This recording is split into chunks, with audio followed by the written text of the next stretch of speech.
नमस्कार मित्रांनो, मी अंकुश बडे ज्ञाना शेतीमध्ये आपलं सर स्वागत करत आहे. मित्रांनो, आपण आज पपई या पिकाबद्दल बोलणार आहोत. पपईचा आपला व्हिडिओ राहिला होता आणि फक्त व्हिडिओमध्ये काही सर्व माहिती समजत नाही. बऱ्याच वेळा काही मुद्दे महत्त्वाचे सुटून जातात. म्हणून आपण ज्ञानाची शेती ही वेबसाईट केलेली आहे. त्या वेबसाईटवर आता आपण ज्यावेळेस व्हिडिओ येईल त्यावेळेस त्या व्हिडिओच्या खाली डिस्क्रिप्शनमध्ये एक लिंक दिली जाते आणि त्या लिंकमध्ये तुम्हाला त्या पिकाचं सर्व माहिती PDF स्वरूपात विनामूल्य शेतकऱ्याला उपलब्ध करून देण्यात येते. आता पपईचा जर विचार केला मित्रांनो, तर पपई हे उष्णकटिबंधातील फळपीक आहे. ह्याचं मूळ जे आहे स्थान ते मेक्सिको आहे. हे अत्यंत जलद वाढणारं दीर्घकाळ फळ, म्हणजे जवळपास एकदा फळधारणा सुरू झाल्यावर 7-8 महिने ह्याची फळं चालत राहतात. उच्च पौष्टिक गुणधर्म असलेलं आणि पोटाचे विकार असेल किंवा अँटी कॅन्सरसुद्धा याला म्हटलं जातं. कोलेस्ट्रॉल कमी करण्यासाठी त्याचा उपयोग होतो. जीवनसत्व अ आणि क याच्यामध्ये मोठ्या प्रमाणात असतं आणि पपईचा आहारामधला आजकालचा वापर खूप मोठ्या प्रमाणात वाढलेला आहे.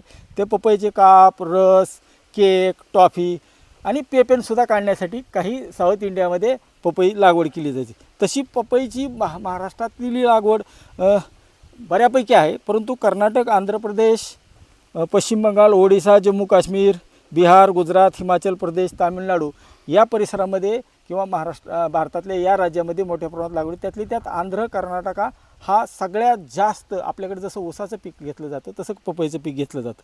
आणि ह्याच्यानंतरचा जर विचार केला तर पपई कुणी लागवड करू नये जिथं जास्त पाऊस आहे, 1500 mm पेक्षा जास्त पाऊस आहे, दव जिथं जास्त पडतं, धुकं जास्त पडतं आणि ज्या ठिकाणी भारी जमिनी आहेत अशा ठिकाणी फक्त पपईची लागवड करू नये, असं एकंदर पपईबद्दलची प्रस्तावना म्हणता येईल. तर आज आपण आवर्जून ज्या शेतकऱ्यांना पपईचा मागच्या खूप दिवसाचा अनुभव आहे आणि त्यांचे अनुभव ऐकण्यासाठी आलेले आहेत.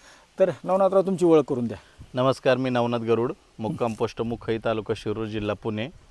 या ठिकाणी मी आता पपईची एक साधारण 2.5 एकरची बाग तयार केलेली आहे. माझे घरचे सगळे लोक साधारण 10 ते 15 वर्षापासून पपईचं पीक करतात. जर चांगलं नियोजन केलं तर ह्या पिकामध्ये चांगल्या उत्पन्नाच्या संधी शेतकऱ्यांना आहेत. तर मग ह्या पपई पिकाला जमीन कशी लागते? आता तुम्ही किती वर्षापासून पपई घेताय? पपई ही कुठल्याही जमिनीच्या गुणधर्मामध्ये येते. तुमची काळी सॉईल असेल तरी जमिनीचे मध्ये येते. साधारण आपली तांबट जमीन असेल, हेवी टू लोम सॉईल असेल तरी जमीन येते. खडकाळ जमीन असेल, फक्त पाण्याचा निचरा होणारी जमीन पाहिजे. बरोबर. कारण की काय होतं, हे पीक हे साधारण एक 5 ते 6 महिने, 8-7 महिने लागतात या पिकाला चालू व्हायला. आणि तिथून पुढे साधारण हे पीक एक 8 ते 12 महिने कंटिन्यू राहतं. आणि तिथून पुढे जर तुमच्या फळांची साईज मिळाली, क्वालिटी मिळाली तर तुम्ही तिथून पुढे कंटिन्यू बार त्याचा घेऊ शकतो. मित्रांनो, तांबडी पोयट्याची मध्यम ते भारी जमीन, परंतु उत्तम निचऱ्याची जमीन पाहिजे. आणि हवामान विचार केला तर कोरडं हवामान जेवढं राहील, कारण ह्याला हवा जास्त, कारण हे होल अँड पोल प्रकारातलं असतं, ह्याचं खोड असं पोकळ असते. जास्त हवा जर असेल तर ते झाडं पडण्याची शक्यता असते. अशा प्रकारचं हवामान आणि जमीन पाहिजे. आता हा जो वाण आहे, हा कोणता वाण निवडलेला तुम्ही? हा रेड लेडी म्हणून आहे. तैवान 780 जी जुनी पपई येत होती त्याच्यामध्येच नवीन अंडाकृती आकाराचं हे फळ आहे, जे बाजारात जास्त चालतं, जे बाजारामध्ये जास्त चालतं. याच्या फळाची साईज साधारण 1 ते 1.5 किलो पर्यंत होतो. नॉन्यू सीड्स कंपनीची रेड लेडी हा वाण आहे. खूप चांगला आहे, रेजिस्टंट आहे, व्हायरसला टॉलरंट आहे, व्हायरस येत नाही याच्यावरती. बरीच मंडळी मग 15 नंबर पण लावतात. हो, 15 नंबरचा विषय असा आहे, 15 नंबर हे मार्केटमधलं एक सिलेक्शन आहे आणि शेतकऱ्यांनीच काढलेला आहे. हा, शेतकऱ्यांनीच काढलेलं आहे. त्याच्यामध्ये साधारण नाराचं प्रमाण हे 30% असतं. बरोबर. म्हणजे तुम्ही जर 100 झाडं लावली तर त्याच्यातली 30 झाडं ही नाराची येतात. आणि याच्यामध्ये कसं प्रमाण राहतं? याच्यामध्ये कुठल्याही प्रकारचा झाडाला कुठल्याही प्रकारचं फळ कमी होत नाही. म्हणजे प्रत्येक झाडाला फळ येतं. याच्यात नर मादी नसतो. फक्त याच्यामध्ये जर झालाच तर फळाचा शेप बदलू शकतो, परंतु प्रत्येक झाडाला फळं ही नक्की येतात. हे अपोन हायब्रिड आहे.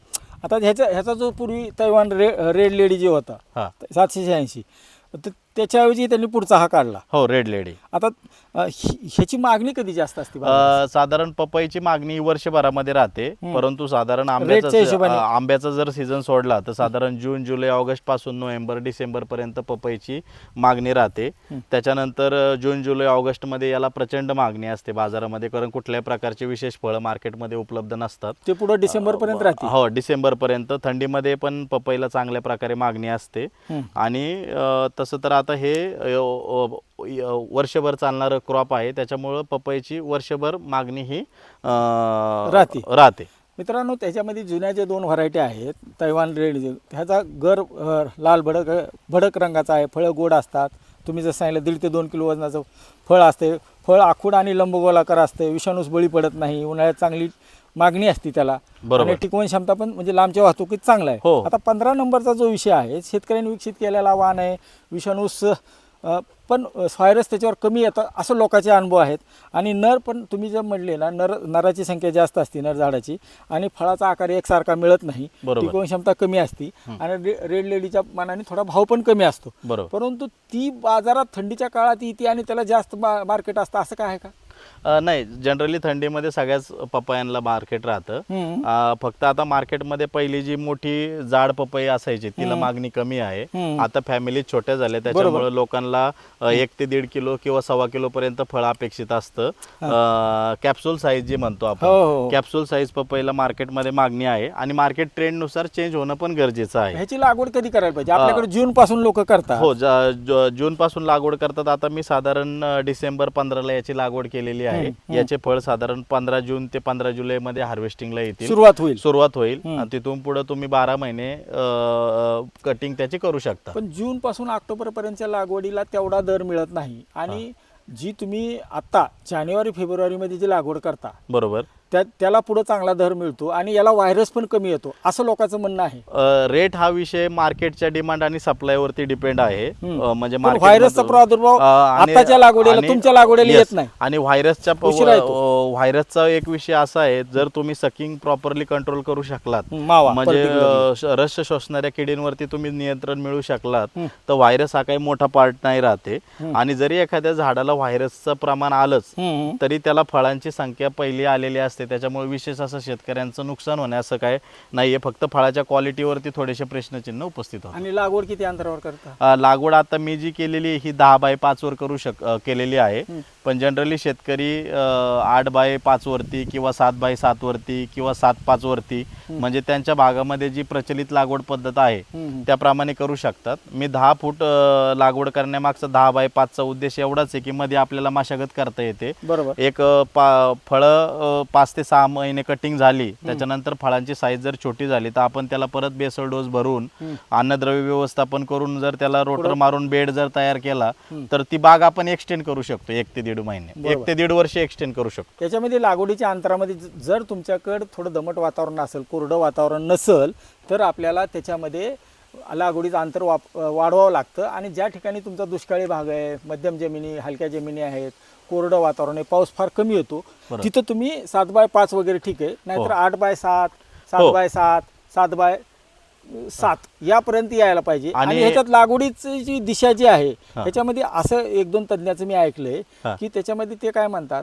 तुमच्या बागेत जर तुम्ही हवा अडून राहिली, आर्द्रता अडून राहिली तर ते वाढीवर जाते आणि फळावर जात नाही.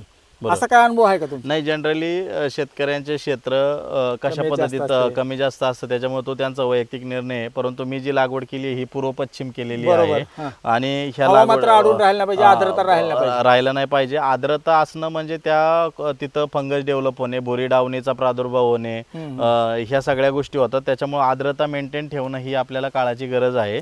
क्वालिटी इंडिकेशन नुसार आर्द्रता ही कमीच पाहिजे. काय काय भरलं तुम्ही लागवड करताना? याच्यामध्ये शेणखत भरलेलं आहे, शेणखत, कोंबड खत, त्याच्यानंतर त्याच्यामध्ये ट्रायको, शुडोमोनास, बरोबर, त्याच्यानंतर झायडेक्स कंपनीचं गोधन आपण त्याच्यामध्ये वापरलेलं आहे.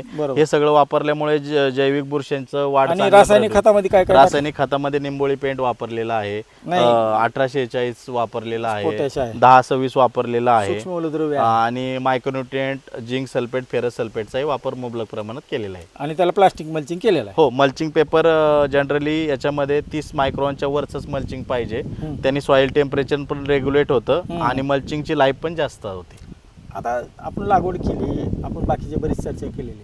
आता ह्याला खताचं नियोजन कसं करता? कारण हे वार्षिक पीक आहे. हा, बरोबर. मग ह्याला पुढं आता तुम्ही बेसल डोस मध्ये शेणखत दिलं, बाकी आता याच्यानंतर आपण याला जनरली सुरुवातीच्या काळात म्हणजे नत्र स्थिरीकरण करणारे बॅक्टेरिया, पुरत नाही स्थिरीकरण पुढं पुढं आता तर किती दिवस झाले लागवड करून याला? हा आता 2 महिन्याचा क्रॉप झालेला आहे. त्याच्यानंतर पुढं हा त्याच्यानंतर आता आपण त्याला 19 सगळे वॉटर सोल्युबल ग्रेड त्या स्टेजनुसार सोडायचं काम चालू आहे. आता मला जे तुम्हाला पटेल किंवा प्रेक्षकाला पटेल किंवा नाही मला सांगता येणार नाही, पण याच्यामध्ये असं म्हटलं जातं की होल आणि पोल प्रकारचं पीक आहे. ह्याच्यामध्ये खोडामध्ये किंवा पानाच्या देठामध्ये कुठेही अन्न साठवलं जात नाही आणि जर तुम्ही लिक्विड फर्टिलायझर दिले बरोबर तर ते रेडिली अवेलेबल असतात. बरोबर पिकाला गरज आहे समजा नाही ते पीक ओढलं घेतंय आणि मग ते जर पुढं त्याचं अन्नात रूपांतर झालं नाही तर ते सगळं अन्नद्रव्य पानात राहते आणि मग त्याच्यामुळं स्ट्रेस येतो आणि मग व्हायरस येतो. त्याच्यामुळं खूप काही मंडळी काय म्हणतात, तुम्ही बेसल डोस चांगला द्या आणि दर 2 महिन्याला 2 बॅग कुठलंही संयुक्त खत एकरीच्या हिशोबाने द्या, असं लोकांचं म्हणणं आहे. तुम्ही जेवढे लिक्विडवर जाल, लिक्विडवर गेलं की तुमचा व्हायरस येण्याची शक्यता जास्त आहे. असं काय आहे का? तुम्ही खूप दिवस नाही झाले असं तर आमच्या अनुभवामध्ये काही जाणवलं नाहीये, परंतु जमिनीमध्ये तेवढे न्यूट्रिशन व्हॅल्यू राहिले नाहीयेत. त्याच्यामुळे तुम्हाला बाहेरून मायक्रोन्युट्रिएंट देणे. एकरी किती देता तुम्ही? साधारण एकरी 5 लिटर मायक्रोन्युट्रिएंट देतो. नाही हे 19 वगैरे हा साधारण त्याचा 2 ते 2.5 किलोचा एक स्टँडर्ड डोस आहे तेवढाच देतो एकराच्या हिशोबाने. एकराचा. आणि तो स्प्लिट मध्ये दिला गेला पाहिजे. म्हणजे तुम्ही जे बोलले ना की 2 महिन्याला आपण रासायनिक खत, ती पण योग्य पद्धत आहे. ज्या शेतकऱ्यांकडे ड्रीप इरिगेशन आहे पण फर्टिगेशनची सोय नाहीये तर ते शेतकरी बाजारातली जी आपली प्रिल्ड खतं आहेत ती वापरू शकतात. आता तुम्ही तर कलिंगड आहे मोठ्या प्रमाणात, त्याच्यात आंतरपीक घेतले. या कलिंगडानंतर दुसरं कुठलं करणार पीक? आता आपण कलिंगड त्याच्यामध्ये इंटरक्रॉप केलंय आणि साधारण हे कलिंगडाचं पहिलं क्रॉप 3 महिन्यामध्ये पूर्ण कंप्लीट होईल.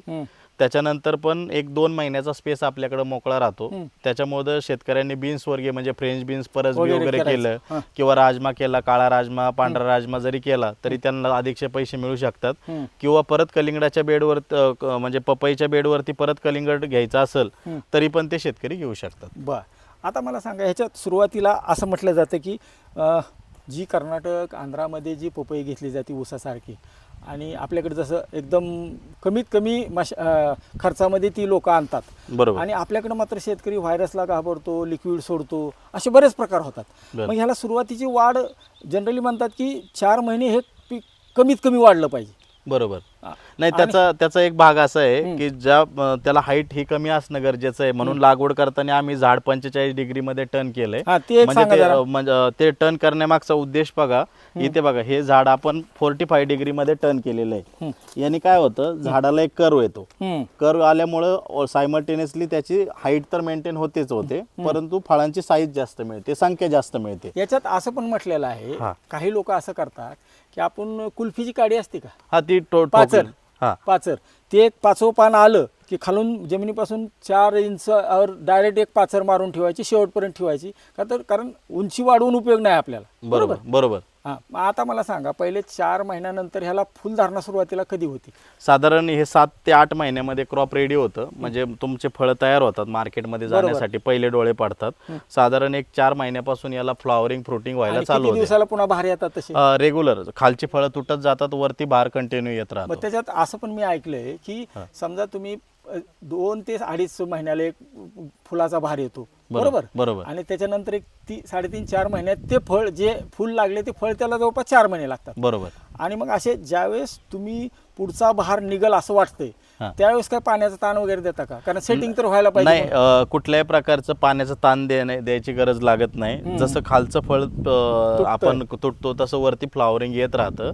उलट ट्रेस दिल्याच्या नंतर तुमची फुलगळ फळगळ होण्याचे चान्सेस असतात. त्याच्यामुळे ह्या सगळ्या गोष्टी आपण, आणि राहिला काळीचा विषय तर तो प्रयोग आम्ही कधी केला नाही, पण बरेचसे शेतकरी करतात, तर त्यांच्यातून त्यांना चांगले रिझल्ट मिळतात सगळे. मग आता एकंदर आपण विचार खताचं झालं, आता ह्याला कीड रोग कुठले येतात आणि मग त्याच्यावर पपईला विशेष असं काही म्हणजे जे बाकीचे क्रॉप आहे त्याच्या तुलनेत असे काही विशेष असं कीड रोगाचं नाहीये. फक्त याला व्हायरस आहे, एक मेजर डिसीज आहे, आणि पावडरी मिल्ड्यू आणि डाउनी मिल्ड्यू. आणि सगळ्यात महत्त्वाचं म्हणजे ज्यावेळेस फळांची साईज होते त्यावेळेस फळमाशींनी डाऊन्स केला तर ते फळ डॅमेज होतं. त्याच्यामुळे फळमाशीचे ट्रॅप लावणे, गोंगाटासाठी रेग्युलर 15-20 दिवस मिळून एक साधी फवारणी, इमिडाक्लोप्राइड. ट्रॅप हा IPM प्रॅक्टिसेसचा एक भाग आहे. निळे ट्रॅप लावा, पिवळे ट्रॅप लावा. इव्हन प्रत्येक पपईच्या झाडाला पण आता आम्ही ट्रॅप लावणार आहे. बरं. ज्यावेळेस झाड मोठं झालं त्यावेळेस ट्रॅप लावलं तर त्या भागात जे काही कीड रोग आहे तर ते त्याला स्टिकी स्टॅपला चिटकेल, त्याच्यातून आपला खर्चही कमी होतो. आणि व्हायरस कधी येतो, सकिंगचा अटॅक झाल्याच्या नंतर माव्यामुळे प्रसारित मावा तोडतोडत. आणि त्याच्यासाठी व्हायरसच्या 1-2 फवारण्या रेग्युलर ठेवायच्या. न्यूट्रिशन जपले, व्हायरसवरती काम जर सकिंग जपलं तर याला विशेष अशा काही फवारण्या लागत नाही. याला पाणी देण्यासाठी 1 लाईन टाकली का 2 लाईन? हा, आता पाणी देण्यासाठी याला आपण 1 लाईन टाकलेली आहे. परंतु ज्यावेळेस फ्रुटिंग स्टेजला प्लॉट जातो त्यावेळेस त्याला पाण्याची गरज पण जास्त असते आणि झाड पण मोठं झालेलं असतं, मुळ्यांची संख्या पण वाढलेली असते. तर त्यावेळेस आपण डबल लॅटरल वापरले केव्हाही चांगलं. पुन्हा तुम्ही मधलं पीक काढून तुम्हाला पुन्हा डबल बेड करता? हो हो, बरोबर. बेड किती साईज होतो पुन्हा नंतर? तो साधारण जमिनीपासून ते 1-3 फुटापर्यंत कर्व बेड तयार होतो. आणि अशी रुंदी किती राहते? रुंदी साधारण 1-3 फुटापर्यंत राहते. त्याचं कारण असं हा. की जून जुलै नंतर आसमानी संकट चालू होतात. मोठ्या प्रमाणावर वळवाचा पाऊस आपल्याकडे होतो, मान्सूनचा पाऊस मोठ्या प्रमाणावर होतो, कमी जास्त होतो, वादळ येतं. याच्यामध्ये झाडं पाडण्याचं प्रमाण खूप असतं. म्हणजे त्याच्यामध्ये आपलं अधिकचं नुकसान होऊ शकतं. म्हणून जर जून जुलैच्या स्टेजमध्ये मल्चिंग पेपर काढला आणि तुम्ही तुमचं न्यूट्रिशन म्हणजे निंबोळी पेंट 10-26, 18-46 भर खतं दिली आणि परत पॉवर टिलरने जर माती लावली तर याच्यामध्ये बेड पण चांगला होतो आणि झाडाला पण एक चांगली ताकद खालून तयार होते, फळांना वरती साईज मिळते. आणि जर आपल्या शेतीमध्ये अधिकचं पाणी वगैरे साचलं तर झाड आपलं सेफ राहतं. त्याच्यामध्ये असं म्हटलं जातं की 27 सेंटीमीटर पर्यंत ह्याची मुळी जाते, म्हणजे कुठली खाणारी. बरोबर. आणि मग आधार देणारी ती पुढे असते. त्यामुळे कमीत कमी 4 फुटाचा बेड तुम्ही जूनमध्ये तरी, म्हणजे तुम्ही जानेवारी फेब्रुवारी लागवडीला जूनमध्ये, आणि आपण ते एकदम प्रॉपर सांगितलेलं आहे. तर एकंदर मग आपण अर्थशास्त्राचा जर विचार केला तर किती दिवस पीक चालतं हे? समजा आता तुमची लागवड कधीची आहे? लागवड माझी 15 डिसेंबरची. 15 डिसेंबर पासून. आता हे पुढं 7 महिन्यांनी फळ विक्रीला येणार. हो, बरोबर. म्हणजे डिसेंबर आपण असं धरू की जून एंडला, जुलैमध्ये, बरोबर. बरोबर. तिथून पुढे किती दिवस पीक चालतंय? पूर्ण सीझन मध्ये साधारण 50 ते 60 किलो पर्यंत माल आपल्याला एका झाडापासून आरामात किती दिवस चालतो तो? तो पूर्ण पुढचे 12 ते 16 महिने तुम्ही तुमच्या बागेची कशी डेव्हलपमेंट आहे, बागामध्ये व्हायरसचं प्रमाण किती आहे, फळांची क्वालिटी संख्या किती आहे, वाकडी तिकडी फळं किती येतात, याच्यावरती तुम्ही तुमची बाग किती दिवस ठेवायची याचा विचार करू शकता. पण नंतरच्या काळामध्ये समजा शेतकरी म्हणले की बाबा मला कच्च्या पपईला पण मार्केटमध्ये प्रचंड डिमांड आहे. नंतरच्या काळामध्ये तुम्ही पपई जरी डोळे पडलेली पपई मार्केट विकली नाही तर कच्च्या पपईलाही तुम्हाला चांगलं मार्केट अवेलेबल आहे. आणि साधारण 50 ते 60 किलोचा जरी ॲव्हरेज मिळतो. आणि बाजारभावाचा विचार जरी केला तरी 10 रुपयापासून तर 20 ते 25 रुपयापर्यंत ॲव्हरेज रेट मार्केटमध्ये मिळतात. आणि मग एकरी झाडं किती होती? एकरी 1000 झाडं लावतो. 1000 झाडं म्हणजे, आणि 50 किलो धरू, 60 नाही आपण. हा, 50 टन माल मिळतो. आणि 10 रुपयांनी गेला तर 5 लाख रुपये त्याच्यातून अर्निंग होते. आणि खर्च? खर्च हे पीक 12 महिने तुमच्या क्रॉपवरती असतं. तर तसं भाजीपाला किंवा तरकारी पिकांच्या तुलनेत याला खर्च थोडासा जास्त आहे. रोपांचा खर्च, बाकीचा जर खर्च जर वजा केला साधारण 50 टन एक ॲव्हरेज जरी पकडला, किंवा आपण असं नको धरूयात की 50 टन नको 30 टन जरी पकडला तर साधारण 3 लाख रुपयाचा माल झाला 10 रुपयाच्या रेट प्रमाणे. कमीत कमी रेट धरला तर त्याच्यामध्ये साधारण 1-1.5 लाख रुपयापर्यंत खर्च होतो आणि 1.5 लाख रुपयेच उत्पन्न. 1 रुपया लावून तर कमीत कमी येतो. आणि जास्तीत जास्त किती येतो? तुमचा अनुभव काय? जास्तीत जास्त जर तुम्हाला मार्केटमध्ये डिमांड आणि सप्लायचा इश्यू क्रिएट झाला तर साधारण 30-40 रुपये 50 रुपयापर्यंतही पपयाचे रेट गेलेले आहेत. एकरी तुमचे हायेस्ट किती झालेत आतापर्यंत? आतापर्यंत 3.5-4 लाख रुपये एकरी झालेले आहेत. तर आपण पपईचा हा पहिलाच व्हिडिओ करत होतो. तसं पपई पीक हे करायला सोपं आहे. ऊसाला पर्याय, केळीला पर्याय पीक आहे. इथं मजुरीही कमी लागतात आणि त्याला तशी झटझोम किंवा खर्चही लागत नाही आणि मजुरीही लागत नाहीत. त्यामुळे हे एक चांगलं पीक आहे आणि त्याची मागणी दिवसेंदिवस वाढत आहे. फक्त थोडी त्याचं शास्त्र जर समजून घेतलं, सोबतची PDF वाचा, बारकावे समजून घ्या आणि नक्कीच पपई आता रेटही बऱ्यापैकी वर्षभर राहत असतात. आणि लागवड करताना तुम्ही डिसेंबर जानेवारी उशिरात उशिरा फेब्रुवारीमध्ये करावी. जून ते ऑक्टोबर लागवड टाळावी. एवढं जर 2-4 गोष्टी केल्या तर मला वाटतं पिकामधून ह्या चांगले पैसे मिळतात. नवनाथराव, आपण आम्हाला वेळ दिला त्याबद्दल ज्ञाना शेतीच्या वतीने मी धन्यवाद मानतो. धन्यवाद. नमस्कार.